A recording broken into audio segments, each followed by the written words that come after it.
নমস্কার। পড়ছি আমার অত্যন্ত কাছের একজন প্রিয় কবি কবি পীযূষ সরকারের আমন ধান ও নিসর্গ সারিন্দা এই কবিতার বইয়ের মনোলোগ সিরিজের 4 নম্বর কবিতা। ফাল্গুন মাসের দিব্যি মনোজদা, তোমার বোনের দিকে আমি কোনোদিন খারাপ চোখে তাকাইনি, কিন্তু খেলার ছলে ছোটবেলায় আমাদের বিয়ে হয়েছিল একবার। ইকিরি বিকিরি চামচিকিরি কী সব অদ্ভুত মন্ত্র উচ্চারণ করেছিলাম মনে নেই।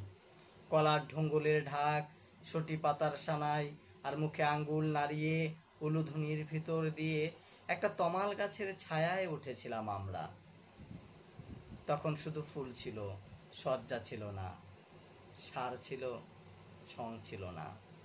তুমি বিশ্বাস করবে না মনোজদা, মাটির ভাত, মাটির ডাল, মাটির জল, মাটির পিঁড়িতে বসে কি সুন্দর চেটে পুটে খেতাম আমরা।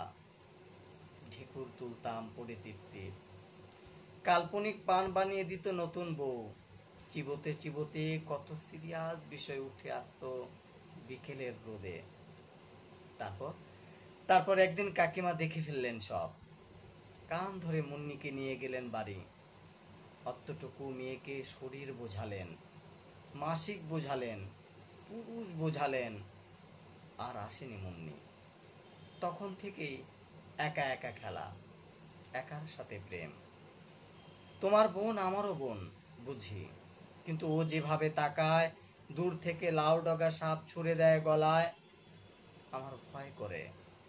যদি একদিন তুমি বাড়ি না থাকো, কাকিমা ছাগল চড়াতে যায়, যদি ঝড় বৃষ্টি আসে হঠাৎ, যদি মুন্নি দরজা খুলে বলে আয়, আমি সর্বনাশ চাই না মনোজদা। শৈশবের পাপ যৌবনে মোচন করতে চাই। মুন্নিকে বলো আমি সব ভুলে গেছি, মৃত্যু ছাড়া কোনো চিন্তা করি না এখন। চতুর্দশী ভুলে গেছি, লিঙ্গ ভুলে গেছি, শিব ভুলে গেছি। আমার বাঘে অশ্রু ছাড়া কোনো ছাল নেই আর। সবাইকে অসংখ্য ধন্যবাদ।